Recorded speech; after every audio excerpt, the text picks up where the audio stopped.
Hey, what's up, y'all? I'm back to share some daily bread, and this morning I want to talk about the impact our words have on others. And I'll be reading from Colossians, and this is Paul's epistle to Colossae. An epistle is just a letter, so Paul's letter to the Colossians. And in Colossians 4:6, it reads, "Let your speech always be with grace, seasoned with salt, that you may know how you ought to answer each one." In this letter, Paul is encouraging us to let our words be filled with grace and wisdom. He's advocating for compassion in our communication. And some things I like to ask myself are, do my words build or empower others, or do they tear down and destroy? Am I spreading gossip, or am I spreading the gospel? And this is so important because in today's time, we like to slander each other. We like to gossip about each other.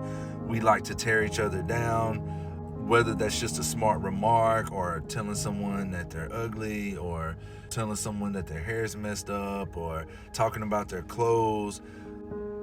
We tear each other down a lot in today's society. And the Bible tells us that there's life and death in the power of the tongue.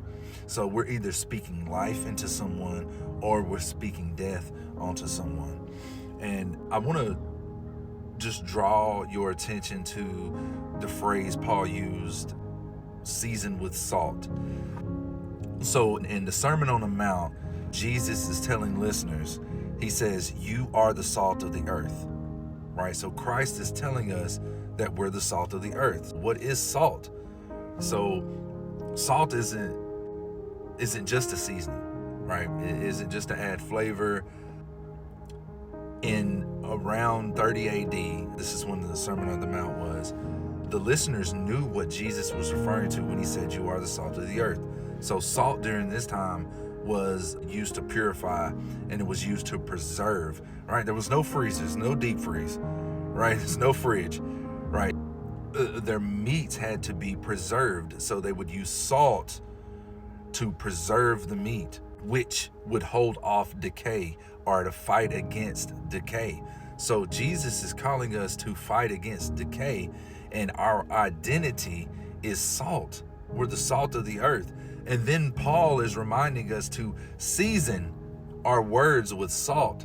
So our words should be used to give life to others, to uplift others, not to tear someone down, not to spread decay, right? As followers of Christ, we're not called to spread decay, right? We're called to speak life into others in the same way that Jesus did. So today I want to remind you to be salty,